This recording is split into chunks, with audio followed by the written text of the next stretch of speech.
Ladies and gentlemen, what a day it truly is. I'm not going to lie to you, I am not the most excited about this. I do think it's necessary.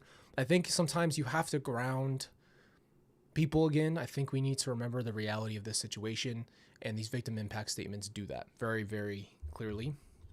After these things, I was there for these impact statements. I was sitting right there. I remember the effect that they took, but I also remember, the nervousness of, I guess, delivering yours and wanting to make sure that, so there's just a lot of emotion. So it's going to be a different listening to him today, but it is going to be an emotional day. And I'm right there.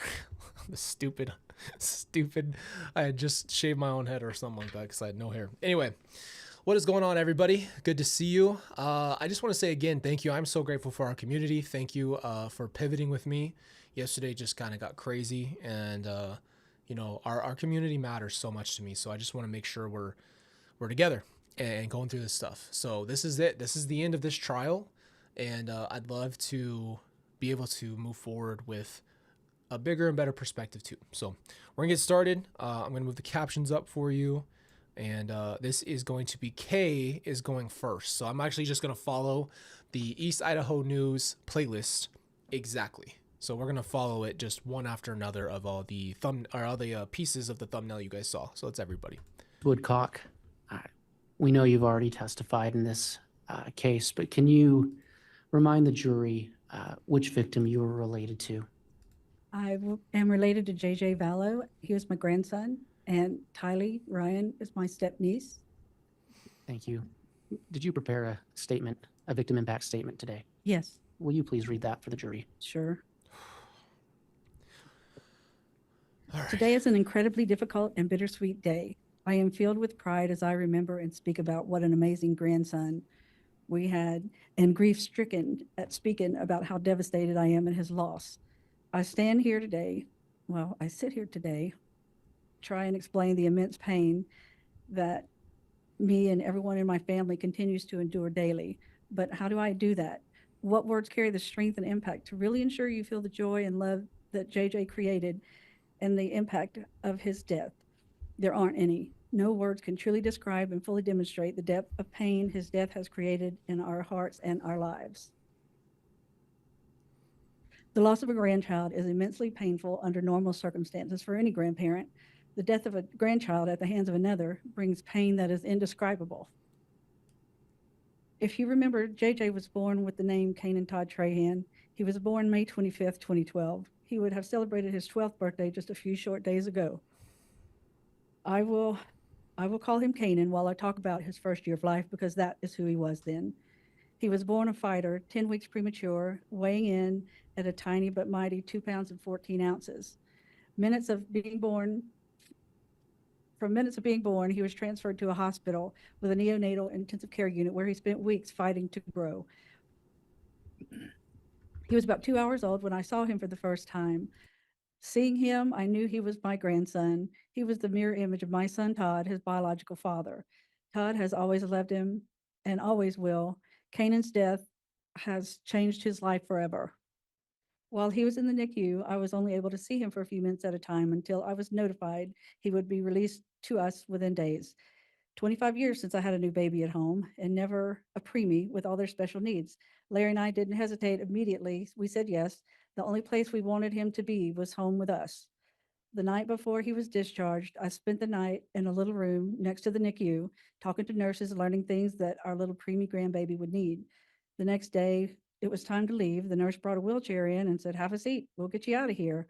I looked at her, perplexed. I said, "I don't need a wheelchair. I can walk." She let me know that it was hospital policy. I sat in the wheelchair, took Kanan in my arms, and was wheeled out of the hospital like a new mama. I felt so much pride for this little baby who had not only overcome being born 10 weeks early, but also being born with illicit substance in his tiny little body. He was ready to come home well before he was expected. And my pride in him knew no bounds. We knew then that he was a champion and so special. That day began an amazing experience of raising our cherished little man.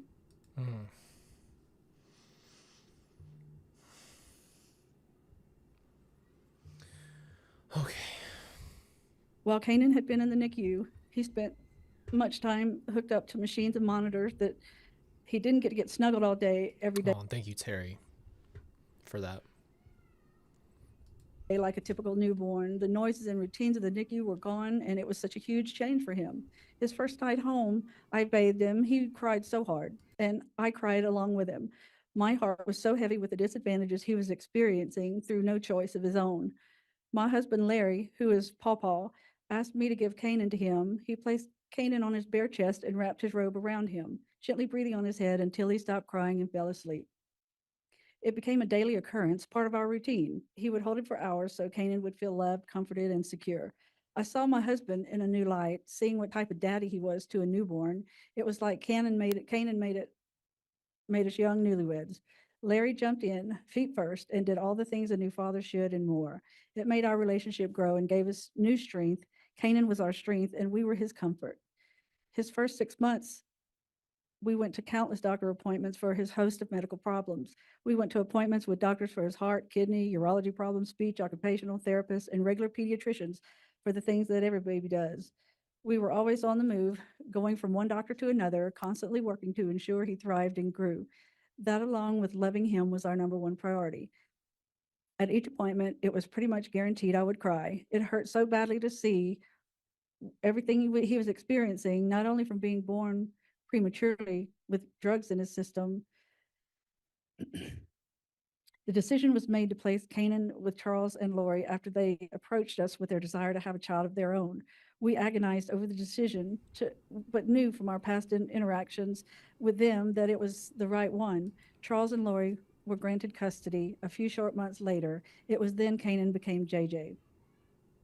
It was happy and devastating at the same I time. remember going to meet JJ.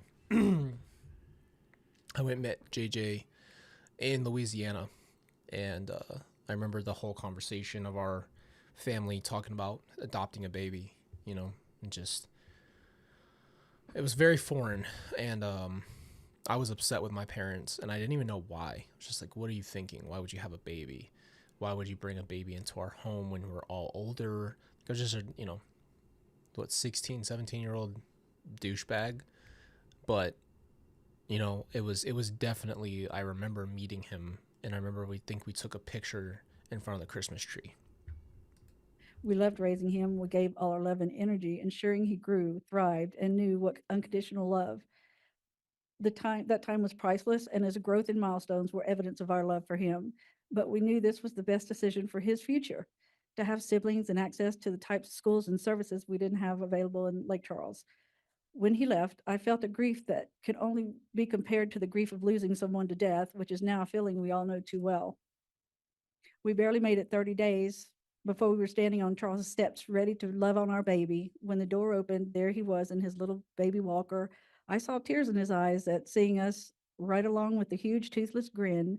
It was clear that he missed us too. Before I could take a step, Larry swooped him up in his arms, and at 11 months old, he wrapped his tiny arms around Larry, laying his head on him. The connection was still so strong.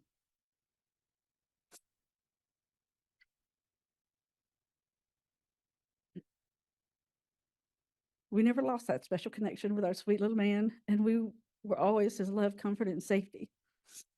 It is soul crushing that his energy and adventures. Oh, goodness. Wait, hang on.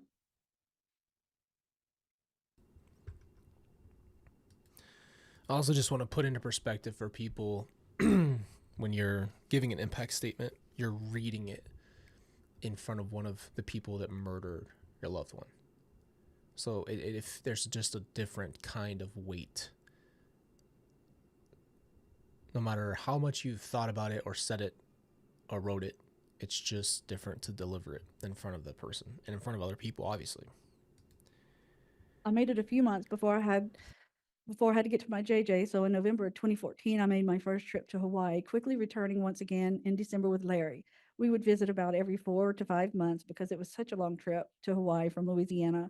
One we were happy to make, and we stayed for as long as possible, normally 10 to 14 days. We needed to soak up as much JJ time as we could. I remember one trip in the winter of 2015, JJ stayed home with me while Charles and Lori went to church. I was making a big pot of gumbo.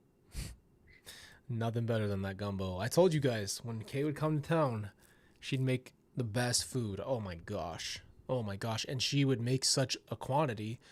When she left, we would just eat it like leftovers. And obviously, Charles is from Louisiana, and so he loved it, and it was like, home food for him. But he had competition because she would make potato salad and gumbo and bread, and I mean, so many things. And like, I would just, yeah, it was the best.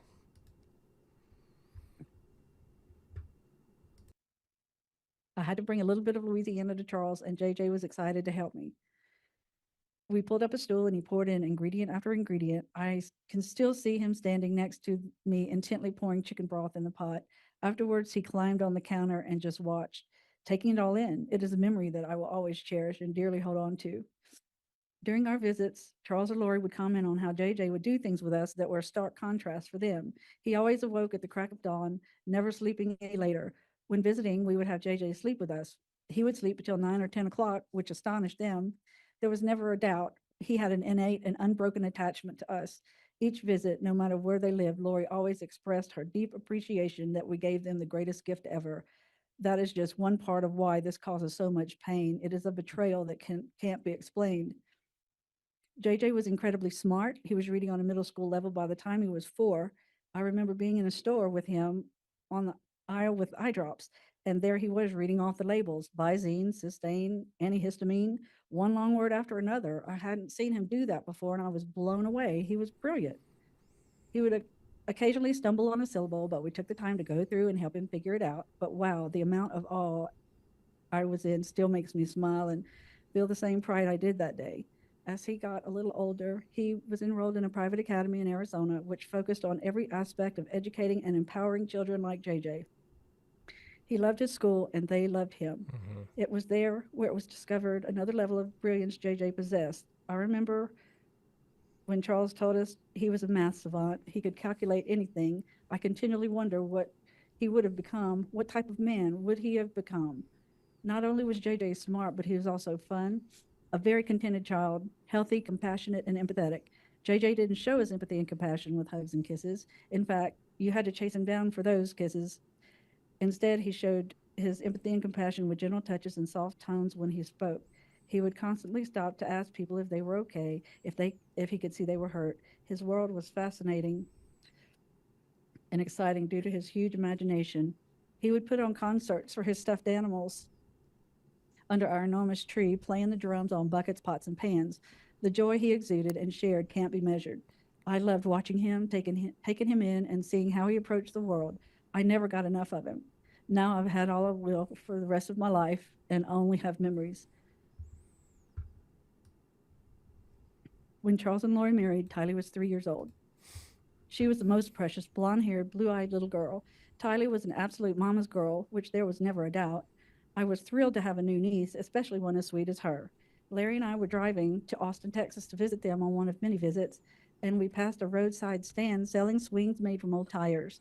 I saw one that was a horse complete with a saddle and stirrups. I grabbed Larry's arm and said, "Stop, we have to get that for Tylee." Her brother Colby and stepbrothers Cole and Zach were always around her. She needed something just for her, and she loved it.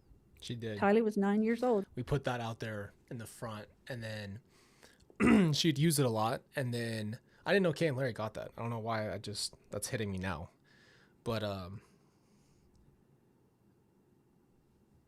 yeah, that's crazy. And then Tylee got on it one time, and there was a hornet nest under there, and they got, because like it's an open tire, and then it's like a horse look, but the tire piece itself is open under there. So the hornets were in there, and they stung her legs, and me and Cole and Zach all freaked out and ran her in, and there's this huge scene, and we were like, our baby, she's like got stung, she got stung. Like, it was we were all just sobbing. We were so scared because there was just a million hornets that came out and stung her. But yeah, that tire swing, I didn't know Kay and Larry got that. When JJ became her little brother, she loved him so incredibly much, and he loved her right back. She doted on him, and he loved every minute of attention he got from his big sister. That love is displayed in the last photo taken of them together at Yellowstone, both grinning and hugging each other. As a big sister, Tylee would put notes on her bedroom door, one being "Do not enter." As you can assume, even though JJ could read and interpret words and their meanings, it didn't mean he listened. After all, isn't that what little brothers do? He would burst into her room. She would laugh, tease, and tell him to get out. I think she did it on purpose just to joke and play with him. It was hilarious to see them interact and warmed our hearts seeing them together. JJ adored our niece Maddie. On her 8th birthday in October of 2020, we were celebrating and singing happy birthday to her.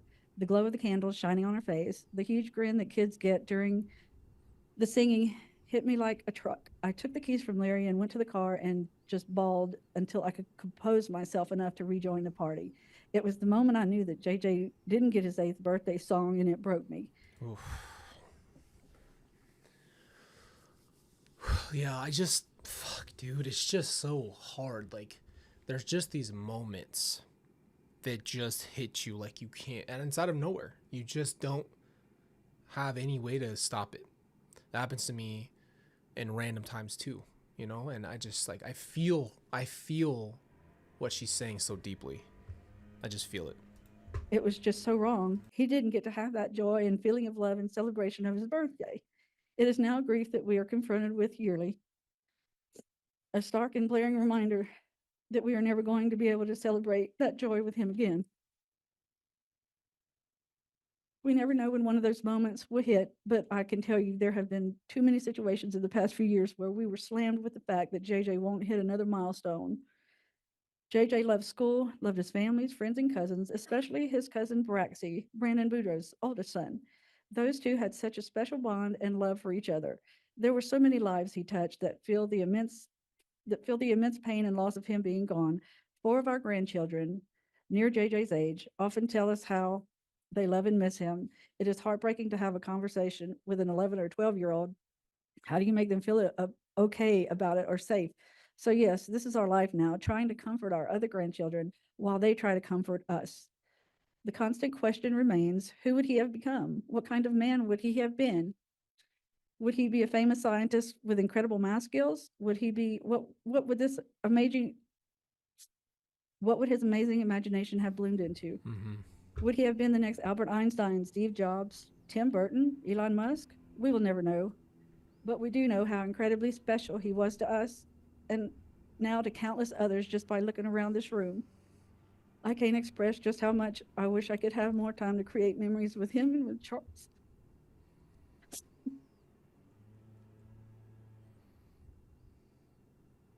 There's a hole in my heart, in the hearts of every member of my family, that can never be filled and will remain for the rest of my life. Thank you. Thank you. Why am I doing this? It's important. It's important. It's important. It's important. Oh my gosh, dude. I'm trying to hold it together. Okay, now we're going to listen to Matthew Douglas. Good morning. I might have to fix all this stuff again.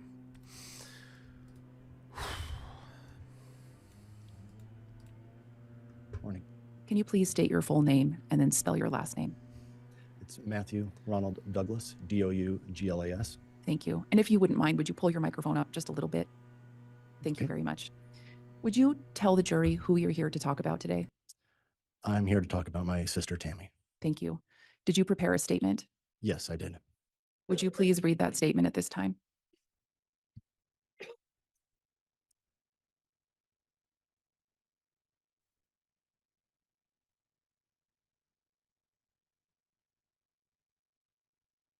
October 19th, 2019. For me, that is when this tragedy starts.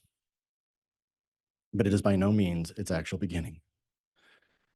For me, and my own segment of the Douglas clan, I can speak to the pain that started on that date and how it only grew as more and more things in our lives were upended. To those I speak to, I have come into this ordeal far into the timeline of things and have the thankful luxury of hindsight and having information neatly presented or as neat as life can possibly hand you in these circumstances. You're all on the outside looking in.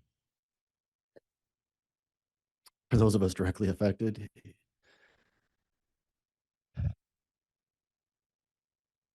you'll hear from, or may have already, we're finally getting to let our voices in some capacity finally be heard in a meaningful manner, and we lived it. Often, minute to minute, hour to hour, day to day.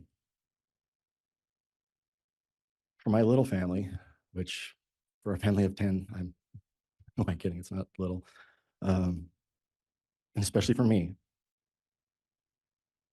it has been a nightmare that you feel never ends.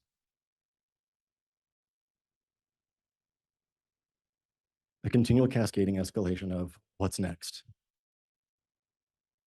Every time I felt I started to grasp an element of control, if such a thing can exist, of my grief over the loss of my oldest sister, something new came along and ripped it open.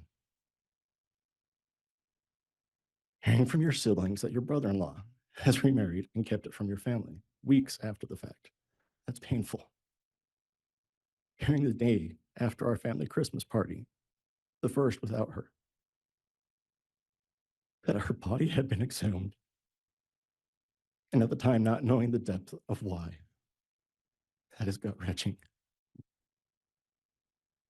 And then the world goes upside down and topsy-turvy further, like you're being caught in a cheap holiday snow globe, thrown about and feeling like everything is obscured. Missing kids? Wait, there were kids? Now my brother-in-law and his new bride have fled from Idaho to Hawaii for what? And everybody at this point knows the evidence presented, the details big and small, many I still can't wrap my head and my heart around. The chain of events more clearly. I don't want to interrupt him. I just want to say that I remember hearing Tammy's family's perspective meant a lot to me because it made her so real, and it made it real from a different perspective. And ever since then, I feel like I've tried to make sure that because we're all kind of wrapped into this together, I feel a responsibility to make sure that just because that my siblings were taken, that we don't overlook Tammy and Charles, and that they're not just forgotten, you know? I think it's just also shocking, but I always want to just, I don't know, I just have a very special place in my heart for Tammy, and I've never met her, and my heart is just, broken for her family, and yeah, I just want to put that out there before I keep going. And then I need rehash. Things happened so fast. We often learned of things from news or social media before we could be contacted formally by law enforcement. And that's last. I just want to say that is the thing I've wanted to help and change. Social media in the news breaks things to you, and then you get calls to confirm and have those conversations. It's not law enforcement's fault, but it doesn't matter because it's so hard to see it on Facebook, Instagram, X, whatever. You don't, I can't explain what that feels like to see with everybody else as you're learning it with them about your family. You're watching it like it's a movie or something. I don't know how else to explain it. It just doesn't feel real because it's happening on social media. Sorry for the moments that happened to whichever detective or member of the prosecutor's office we'd hear from. Because news moves fast these days, and it is often far outside their control to warn us before we learn of it. From heartless media jackals looking for a sensational story. Thankfully, there's still good people that still exist in that profession too. Mm-hmm.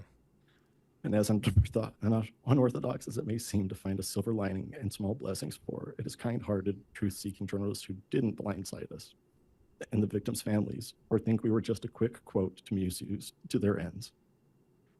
Because finding out things in real time that directly impacted and destroyed your family was never enjoyable.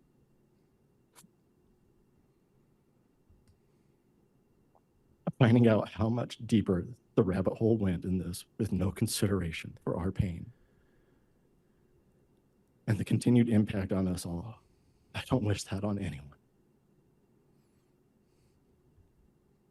And yes, I said destroyed, because losing Tammy, who to me was the emotional heart and glue of our siblings group, was a slow and steady destruction of elements of our family as we knew it.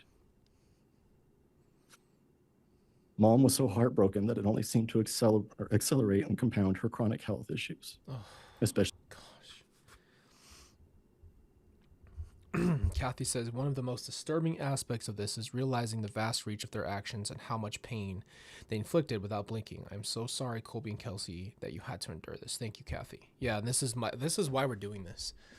We didn't watch the trials just so we could learn all the information. I wanted to help other people and victims and just people in general. When we watch and see these crimes, they just have this ripple effect and they cause damage everywhere. And this shows you everybody, so many more people that you haven't seen or heard from have their lives changed forever because of what Chad and Lori did. And that's what we talk about. That's what we're studying. And that's what we do on this channel, is we're trying to ground the sensationalism of all of this and put it back into reality and context. Her 30-plus year battle with leukemia. We lost her last year, just a little over a week away from now. It'll be a year on June 8th. As she seemed to finally be ready to lay down her proverbial sword and shield after a tumultuous spring of emotions tied to it all. I still remember the last normal conversation I had with her just 3 days before Mother's Day,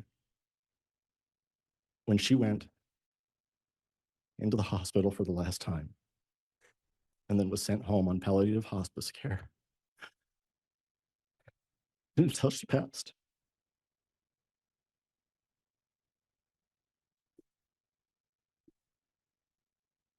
Mom isn't here today, and by no means am I her voice in anything, nor is anyone. She was uniquely her own. I can speak to the impact I saw secondhand on her of losing Tammy. We often joked in the last few years that I was her emotional support human because we both understood things about a life of chronic pain and health issues. In some of our tougher conversations, we were open and honest about how much her being gone affected us. Mom missed her dearly every damn day. I miss her, but not the pain and the heartbreak she was in at the end, because she had long ago earned that reprieve. Tammy's kids cut off contact with a lot of the Douglas side of the family for years after everything, and in some cases still do, in choosing to defend their father. I stand by their freedom to associate. Our freedom to associate is important to us as a society, but it is often a measure of a person by who they choose to or not to associate with. Having them not standing by their mother hurt. If they ever want to rectify that position or reconnect, they know where their uncle lives or how to find out. I'm not hard to find. Damn, bro. This is really, really hard. Tammy, Charles, JJ, Tyler, remembered and loved forever. Thank you, love, anyway.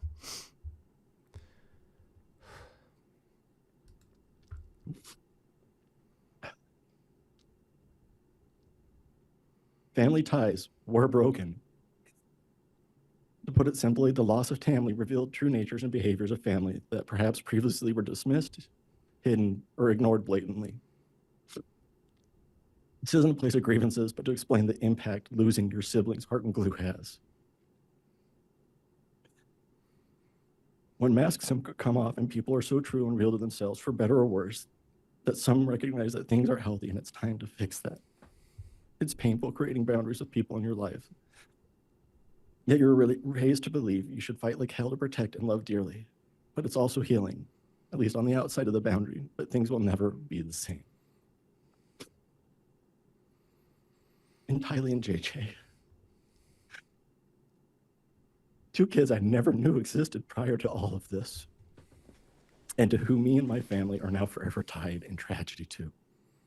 I have kids close to their ages. To say, even though I'm not related to them, I'm not impacted would be lying.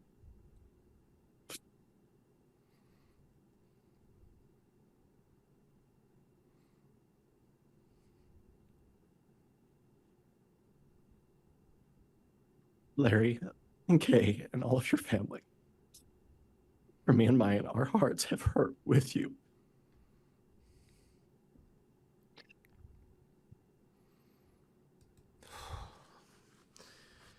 True Colors says the victim impact statements help achieve your goal of highlighting the victims, all of you, those murdered and those left behind. You have our love. Thank you so much. As I've seen yours hurt with ours over Tammy, we have been grateful to the fact without your tireless love for those children, would we even be here now? And you've been a voice for my sister when often others wouldn't have. Thank you. Frick this. This is so hard, bro. I knew it was gonna be hard. Just going back to this place, not ever listening to these, like other than in person, is really hard. All right. Are you here to talk about Tylee and JJ today? Yes. How are you related to Tylee and JJ? It doesn't show me, I forgot, or show anybody, so now it's mine. And then it's going to be Benjamin, then Kelsee, then Ron, then Michael, then Samantha. Tylee is my little sister, and JJ is my little brother. Did you prepare a statement to read today? Yes. Would you like to read that now? Yes. Go ahead.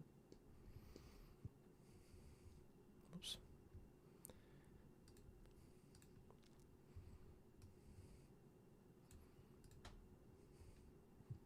I couldn't even say anything. I couldn't talk. It's very hard for me.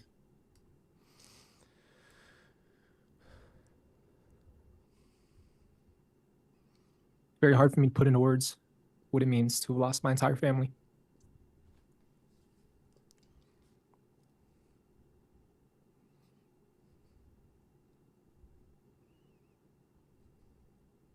I lost the ability to watch Tylee and JJ grow up.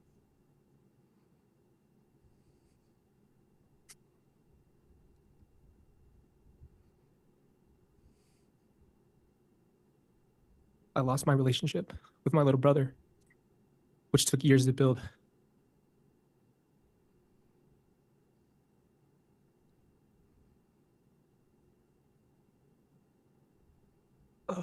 It's okay if you need a moment. Take a moment if you need to. It's all right.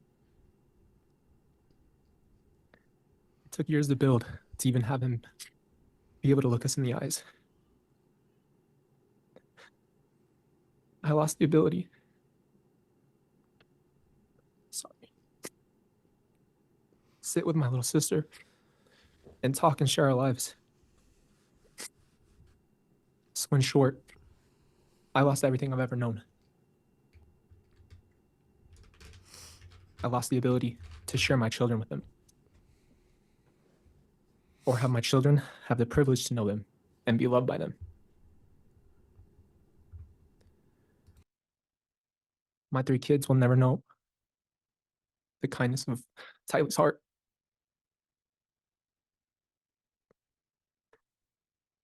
Or JJ's silly and goofy personality. But more importantly, Tylee and JJ lost their lives. Tylee will never be able to travel like she always wanted to, or have a family of her own.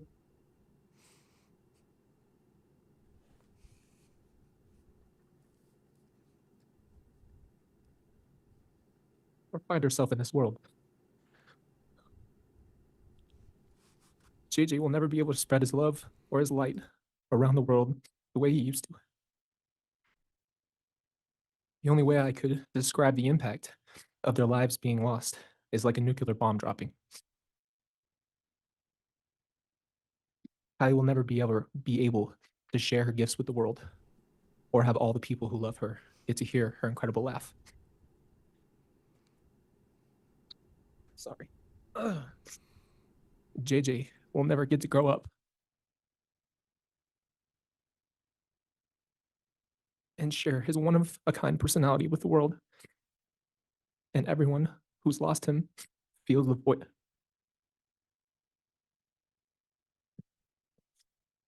It's not an overstatement to say that I lost everything.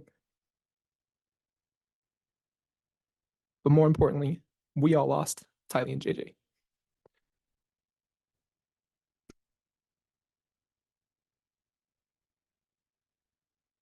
I stand here today, motherless, fatherless, sisterless, and brotherless.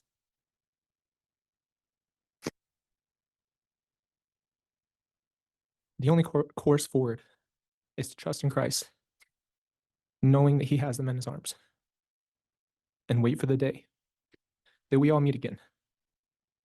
I pray for all of you who have bleeding hearts. Thank you. Thank you. Mr. Douglas, can you state your name and spell it for the record? Okay, yeah, I just went to the next video. Oh my gosh, Lord.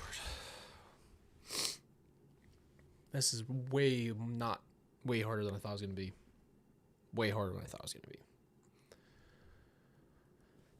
Okay. Benjamin Douglas, Benjamin, Douglas, Douglas. And can you tell the jury which victim in this case you're related to and how? I am Tammy Daybell's youngest brother. Thank you. Did you prepare a statement to read today? Yes, I have one. If you could do that now, thank you. October 10th, 2019, I became a father of twins after years of my wife, Kelsee, and I struggling to have children. We started the current chapter of our life.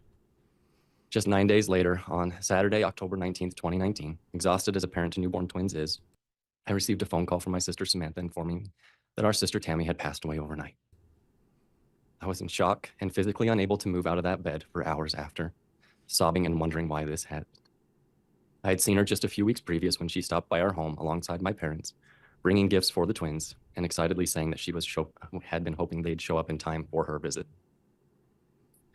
My children only know their Aunt Tammy from pictures, stories, and grave marker that they frequently request to visit. They only know their dad as someone dealing with great amounts of grief and anxiety, and I only know how to parent as someone fighting through the tidal waves of loss, media coverage, texts, phone calls, and at-home visits from reporters. The amount of sleepless nights I've had from raising twins pales in comparison to the nights I've been kept awake by nightmares of someone close to me hurting my children. The amount of damage having trust that was built over decades of family time completely broken does to an individual is unmeasurable. The pain of not just losing your sibling, but to have their children, my nieces and nephews, completely alter their relationships with me is excruciating and a lasting hurt. Instead of there being a collective healing and grieving process, there is still ongoing damage and pain. Where there should be love and comfort from close family bonds, there are now major fractures that I can only hope will one day mend and be made whole. I miss sharing our birthday month, which now feels hollow and empty. I miss my sister. Thank you.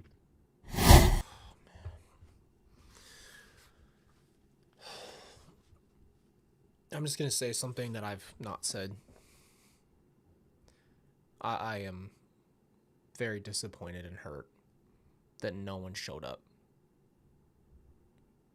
for Tylee. No one showed up. Look at how much love and support like any other family would want to show up. But nobody could show up for Tylee.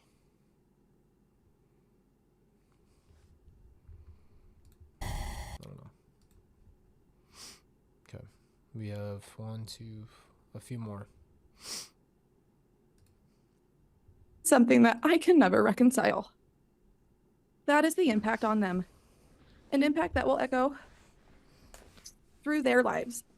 My twins, now 4.5 years old, are far too familiar with death at such a young age.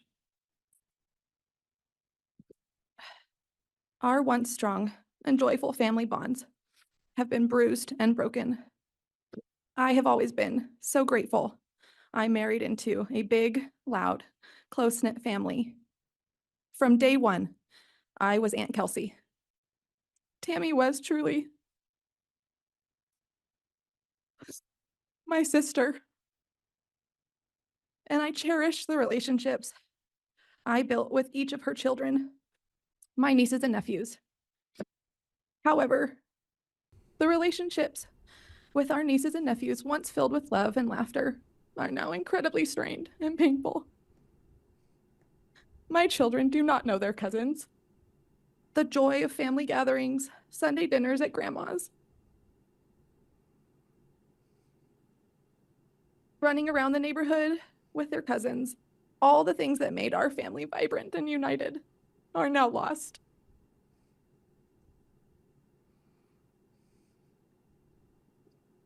I cannot overstate the closeness, the bonds, the depth of relationships that have been shattered. My children and Tammy's grandchildren are growing up missing out on the essential family connections that brought so much richness to Tammy's own children's lives.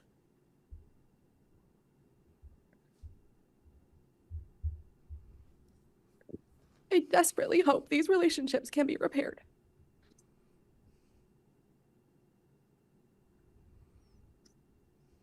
The toll has been profound.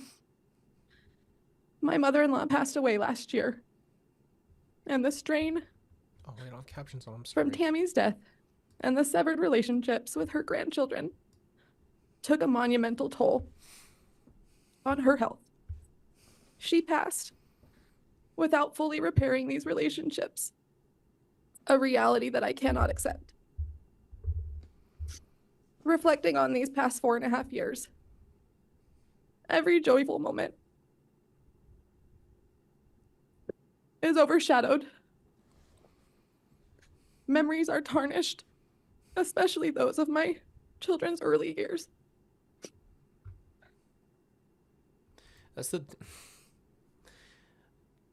they took those people away from the generations next, right? Like Tammy doesn't get to have time with her grandchildren and all of her extended family and all her brothers and all their children. Like they took that away, right? And it's exactly how I feel with my family. Like my kids don't even know anybody. So like it just stripped a life, an entire life that they don't even know exists, right? And Riley, we had Riley right before all of this started, and I feel like she didn't even know me like as a dad because I was just a shell of myself for so long. And it's just, you know, like it just destroys your life. It does. It just took years to even get to where we are today, you know, just to battle with the fact that this is your reality. Like it's just almost impossible to accept, it feels like. Monica, I did not forget about you. You said if we all here could have spoken for Tyler, hands down we would have. Much love and hugs, Colby. Thank you. Yeah, and I'm just being honest with you. I'm not saying Kay didn't say anything for Tyler. That's not what I mean. I just mean that like Tyler has a lot of other family that did not show up for her, and that's all I'm saying. I'm not trying to throw people under the bus. It's just the truth. And I remember thinking that when I was there and how angry I was about that. They didn't show up for her. And maybe that's just a personal thing I should have never said, but I said it. We've sought counseling. We've leaned on our family for support to navigate through trauma and grief. But we are exhausted beyond measure.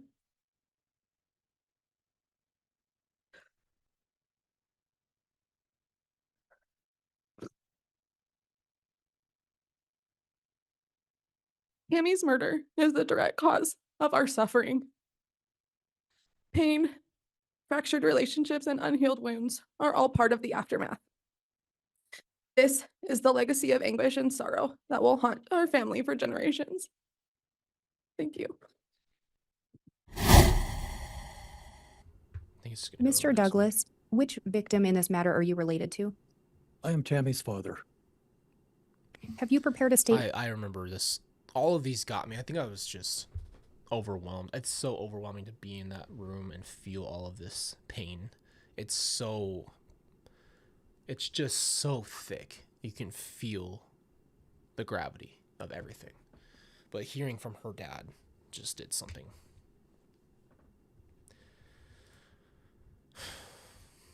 It's just really hard. Today. I have. Would you please read your statement for the record? Before moving to Idaho, she lived 1 block away. It was difficult for us when she moved. We'd had daily interactions with her and the children. After they moved, we drove to see them for all of the children's weddings and graduations. Our last visit in Idaho with them was in March of 2020. My wife made me promise to return and visit the kids after she passed away. My wife passed away last June.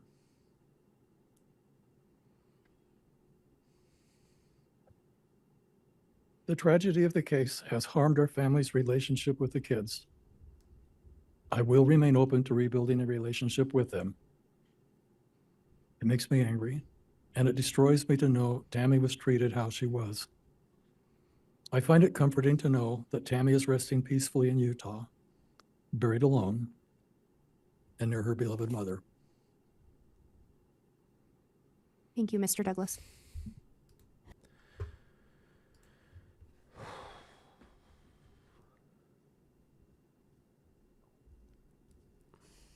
It's just I think that's the other thing I've always tried to say. Like, I know I've said what I've said about Chad's kids. I'm not trying to attack them. It's just as simple as this. Like, it's so real. And like, that's their family. That's their nieces, their nephews, their grandchildren. And they've been so mind warped to believe Chad and won't accept reality to a detrimental point of hurting themselves and losing relationships for Chad, who Chad would step on your neck so he could hoist himself up high enough to climb out of a problem. He doesn't care about anybody. It's what psychopaths do. They don't think about others. You can inquire, Ms. Blake. Thank you. Would you please state your name for the record? Michael Douglas. And are you related to a victim in this matter? I am. And who is that? Tammy. How are you related to Tammy? I am Tammy's sibling. Did you prepare a statement for today? I did. Would you please read that? I will. I am Tammy's older brother and the oldest of the Douglas siblings. My experience and the impact this has had on me has been profound. The day Tammy was killed, I received a phone call, and I looked down to see Samantha's name, and I answered the phone. Good morning. Samantha said, "It's not going to be." It turns out she was right. I was in shock, and after the funeral, I drove to Idaho the next morning to be at her Idaho memorial. When I left, I called my wife and told her something was off. It's really hard for me personally to know those moments, and that's what everybody talks about, because you remember the moment there's something that locks in your brain about that moment of trauma that you can just have such a perfect recall. It doesn't always work like that, but I feel like for me, like the phone calls, like certain moments I just have such a vivid memory of. Tammy's brother Michael, impact statement broke my heart the same as yours, Colby. Remember, you showed up for Tylee, you showed up for all of them. It doesn't matter, and nobody else in your family did. Yeah, thank you so much. Yeah, you're right. At this point, it doesn't matter, but I try to keep everyone from jumping to conclusions, mostly myself. I probably should have done more jumping. I'll give you a perfect example of When we how heard you about the know. marriage, we were given a false date. Sorry. Last, I don't want to interrupt, but he has no emotion. There's no regret. There's no remorse. And I remember I was sitting right here. That's me. I remember looking over, and there was not even a reaction. He is stoically sitting there like that, unshaken. Is to believe that it had not been only 2 weeks. Then we found out the real date. I'd received a call from my Aunt Vicky and my cousin Julie, encouraging me to pursue an autopsy. I told them I couldn't because I was doing everything I could to keep my mom and dad alive. When we found out about the exhumation, I hoped that there was nothing to be found. I never wanted someone to be more wrong than I wanted Aunt Vicky to be wrong. But it was me that was wrong again. All of us were devastated by the exhumation, but especially my mother. She saw the exhumation as a desecration of Tammy's gravesite.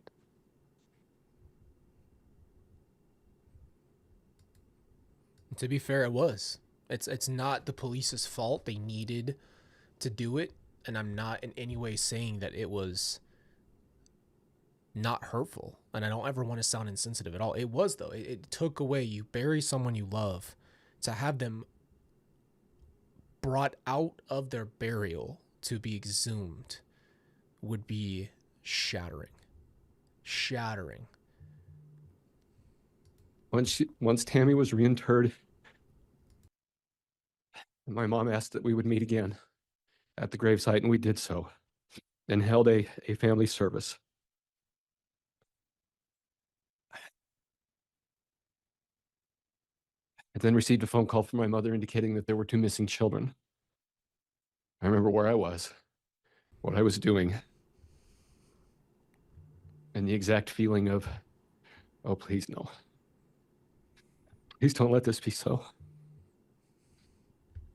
My heart sank, and I said to my mom, Mom, Chad told us they were empty nesters. Surely this is a mistake, not anything to worry about. Yeah. You can't grasp it. You can't grasp. The thing I want to re-explain about what I feel from everybody, this is how this whole case felt, and I hope that I do a good job representing this. What would happen is, because it's so layered, there's so much more, it just felt like this endless mountain that never stopped, and it just got higher and worse. Or you can call it the fall off. It just kept getting worse. It never ever got better. The information was never a relief. There was never like, okay, it's not as bad as I thought. It was always worse than what you could think of. Every time. Every new bit of information was worse than what you could have imagined. And that's a big thing to say. Maybe they have him in hiding. Maybe there's something else going on. Oh, I was wrong again. You want to justify it. He's nothing. I just want to go back to that point. That's what your brain's trying to do to protect you. There's no way it could be this bad. There's no way it could be this bad. Come up and asked if the kids had been found yet when they would see me in public. The stress and anxiety grew.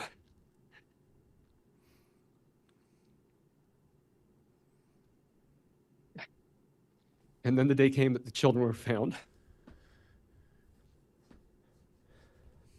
I broke into more pieces than I can count. I was at work, began crying hysterically, and had to be rushed into an office. I was surrounded by people that had figured out that this was coming long before I did.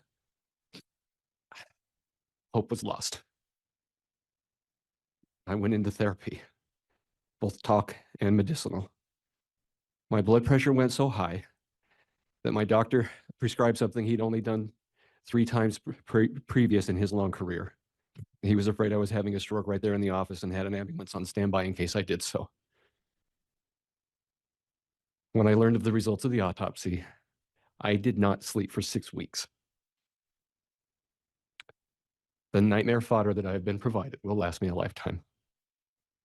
My insurance rates have skyrocketed due to the medications I started on right after the children were found, and I'm now ineligible for certain coverages. As the big brother, I felt and I feel like a failure. I failed to protect Tammy. I looked for a silver lining, as we do as big brothers, trying to set up some kind of a win, and none to be found. Yeah, that hit hard. That failure that you didn't protect your siblings, that is as real as it gets. It is not his fault at all, but you feel it. You just feel like, yeah, okay, yep, I failed. I could have protected them and I didn't. First time in my life, I was unable to function at the level I always had. Work, family, God, all of my relationships suffered. I had to be told by my therapist that I had already lost, that I would not find a win I have mostly come to terms with that, but the loss is still so very raw. I now have an angry part that has become, hopefully, not a permanent part of me. People that have known me most of my life don't know who I am. They don't know what I'm going through because they are not the big brother whose sister was killed. I cannot tell you what my dad or siblings have suffered because I did not lose a child or an older sibling. The grief and suffering is unique to each of us, but has driven wedges of misunderstanding. If this were radioactivity we were dealing with, I would look to the half-life to see when the pain and suffering might stop. The half-life of this experience will cover generations and many lifetimes. The scarring continues and the painful things keep happening. I have likened it to being in a slow-motion train crash these past 4.5 years, watching loved ones and myself, as well as total strangers, caught up in the disaster, continuing to be pummeled with no end in sight.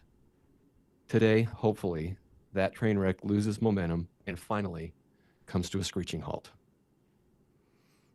I helped to found a charity to honor Tammy's legacy and to keep her memory alive. We named it after her, and I have had many suggest that the name Daybell should not be there. That was her name. That was and is her children's names, and her grandchildren's names, and will continue to be. We have strived to stay out of the public eye, to not do media requests, to not speak publicly about this, because we have attempted to continue our relationships with Tammy's children, to be able to have relationships with her grandchildren, all of their families. We love them and care for them, but there has been an alienation that is as painful as losing Tammy. And we have relatives, children that have joined the family that we have not been allowed to meet due to this train wreck that you're all part of. Yeah. It's the scale. It's the scale of loss was not singular to loss of people. Not that that's not enough. It is. It's enough to, yeah. It changes everything forever. It'll never be the same. But you don't just lose that. All these relationships just disappear. People you thought that were your closest people, your closest friends, just change or disappear or taper off. And you just it doesn't just affect in one area. You're affected everywhere. And it caused so much relationship breaking to the point where you lose everything you've ever known. There's no scale or way to explain the scale of loss because of what these two did and how it changed everybody's perspective and created these very weird lines with people where they have to have you think this way or talk this way or be this way or be on this side or this side. There's no winning. So just insane. I have been robbed of the opportunity of growing old with my little sister, being grandparents together and teasing each other into old age. I have had my peace stolen, and I have to fight every day to be patient and kind with others and myself.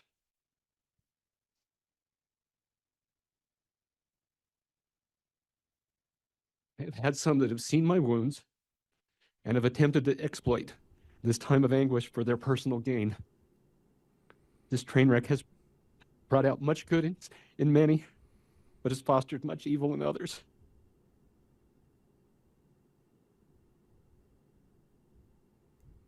I have lost a large portion of my income, my creative energy, and my ability to be of service to others due to the general loss of energy and health that this has caused. I am wounded, broken, sad, angry, disgusted, betrayed, and looking for answers on the constant pain of grief and loss. We hope that after this is over, we can attain closure and healing and take the next steps to finding ways to heal and grow stronger from these wounds afflicted upon us. Tammy, JJ, and Tylee have all been robbed of that choice and that chance.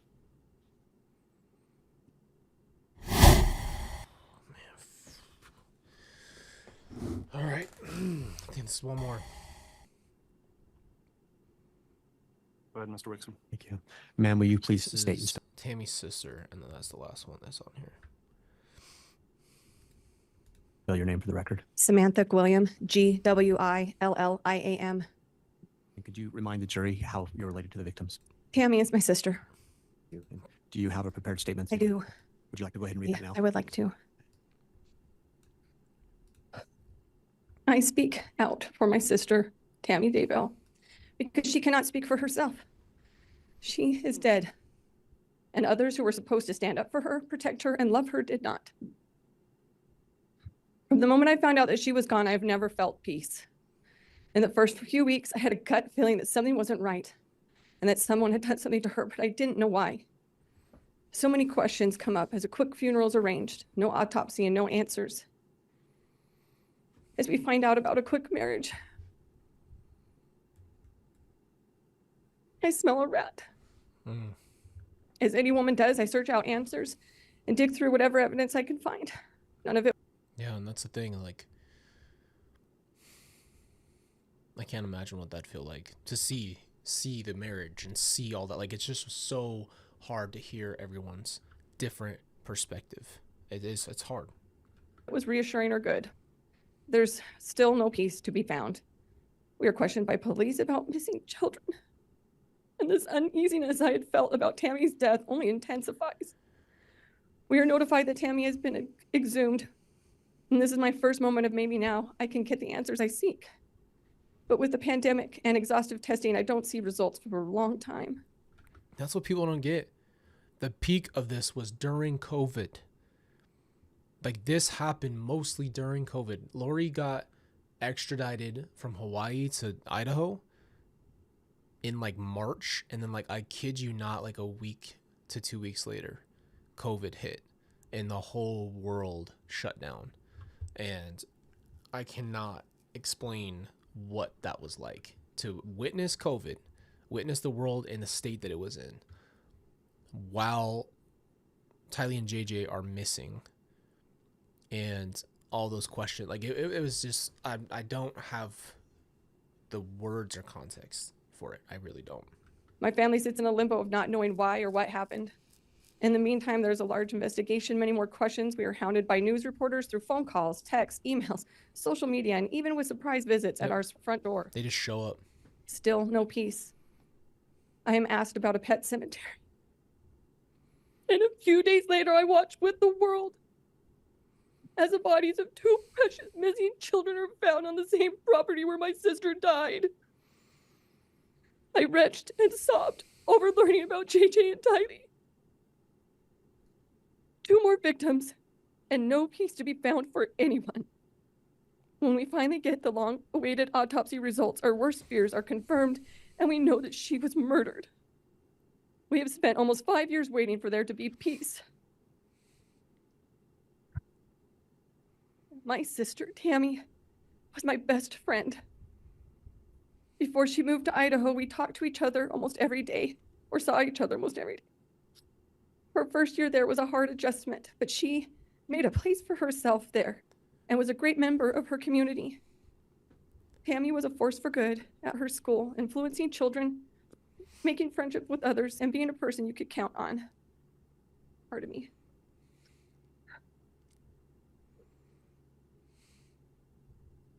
She loved being a mom, and especially a grandma. She was so excited to be part of their lives. She was content and happy. Her and I had made plans that when we were old that we would live next door to each other. We helped raise each other's children. We were excited for the future. My last visit I had with Tammy is the last time I have felt any peace. I would not be a good sister if I did not defend Tammy as well. She was made out by some in this court as if she was lazy and fat and dying from an illness. Look at me right now. I am the same age as Tammy was when she died. She was in better health than I am right now. Do I look like I am dying? It is not a crime to be a middle-aged woman trying to be healthy and still play a video game or eat fast food occasionally. My sister was ripped from our lives. Because of her murder, we lost a beloved mother, grandmother, sister, aunt, and daughter. She is irreplaceable. She started with 1 grandchild and missed seeing the next 5 that would be born. They will never get to know her. But when Tammy died, that is not the only thing that we lost. Her absence created a void that is unmistakable. We used to have a close relationship with Tammy's children, but now our relationship is strained, and some of the kids that I helped raise no longer speak to us. My mother passed away last June. She had to spend the last of her years separated from these same grandchildren for no fault of her own. My mother declined in health while still not having peace. Her passing was marred by the fact that Tammy's children chose to not participate in her funeral. The lies, deception, and murder have ripped our family apart. We do not feel peace. I am not a dark person or a zombie, and for me and my family to be portrayed this way is unacceptable. I am tired of being vilified, so there is a reason to not listen to me. I stand for truth, and I don't lie. So know as I say this now, my sister should not be dead right now. She should be here alive and smiling with her family and friends. She should be doting on her grandchildren and taking care of her animals. It is a cruel world that has taken her from us. We need to feel some peace for the first time in 5 years. I miss my sister every day. I will grieve for her for the rest of my life. I speak up for her now because she needs a voice. Thank you. Oh.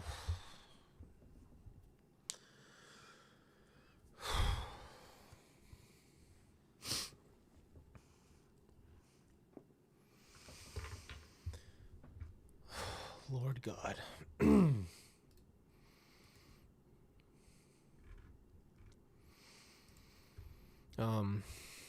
Yeah. It's just, I just want people to understand as much reality in this case. Yes, I felt like I needed the same thing that everybody else in this case needs. Some people do have different ways of grieving and talk about how they need answers to bring peace. And I never thought I'd be that person. I thought I would just kind of ignore it, to be honest with you, I guess. Like, not ignore it, but just like not think about it unless it had to be thought of. There's just so much pain there. And then you just get to a point where you're like, well, I don't want to think about it anymore. So I'm just going to not think about it. And I just wanted there to be a reality for all of us. The victim impact statements to me tell a lot of the story. It's the most important part to me. It's as outside of the conviction, it's the most important part of the story for people to understand the reality. And I like I told you guys, I have a very just deep place in my heart for Tammy, and obviously I'm always going to feel the weight of what happened to her, and then I have the weight of what happened to Charles and Tylee and JJ. And the whole reason this channel exists and this community exists is because the brokenness needs purpose. So the reason we have this channel is to keep each other going when life is hard, and that there is a community of people who understand, and there's not people showing up with cameras, sticking it in your face, trying to get you to say something for the sake of a video or whatever content. It's all about living through this stuff and not just feeling like a survivor, that at some point you can get to a better place. So that's always been my message to everybody. I'm not the only one who has trauma. I'm not the only one that's gone through this. There's obviously a lot of other people. There's a lot of people you've never seen before who are deeply, deeply affected by this case. I learned a lot about the realities of people's choices and evils. I guess what I want to say, just to end this video, and then, another time we can, maybe if you guys want, let's do this real quick before I finish my point. Why don't you guys put a 1 in the chat if you want me to do a breakdown of everything from my perspective. And that would be like a case breakdown of everything that I understand, learn, and connect dots. So let me know. You can just put a 1 in the chat. But I think that because of the impact that this has had on so many people, I've thought this has to turn into something positive. And this community is that positive place. It's the place that I come to myself. Like, I'm going to get really emotional, bro. All right.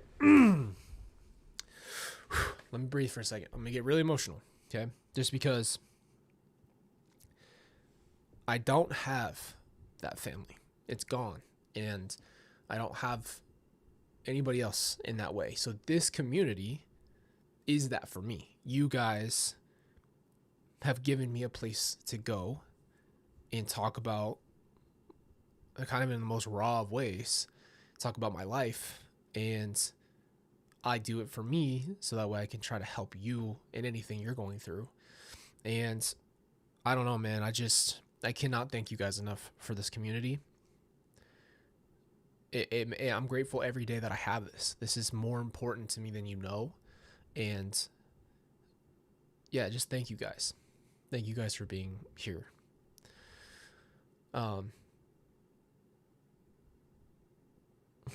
It's a lot to take in. I've never listened to all the victim impact statements like that. So it's really overwhelming. That just brings it so forefront. Yeah. They're never going to be forgotten, and that's not who they are. Tammy and Charles and Tylee and JJ are not victims, and they're not just, Chad and Lori's, spouse or kid or this or whatever. Like, they're their own people, and they deserve to be seen and recognized as their own people. So I want to leave that out there. And it's hard to separate them sometimes when the media is pushing the narrative that that's just kind of, they're just the result of the crazy person, but they're not. They were people, and them being gone affects people forever and generations to come. So I love you guys. We are going to be back tomorrow, so I'll let you know. But like I said, I just want us to be grateful for what we have today and hug and love the people around you. And this is going to sound really crazy. Don't just assume you have tomorrow. I don't know why I feel like I need to say that, but just don't just assume that everything is going to happen perfectly tomorrow, that you're planning for tomorrow. Today is a good day to start on whatever it is that you need. To tell someone that you love them, to pick something different, choose something different, and everything. So, yeah. Appreciate you guys, man. Love you. And I'll see you tomorrow.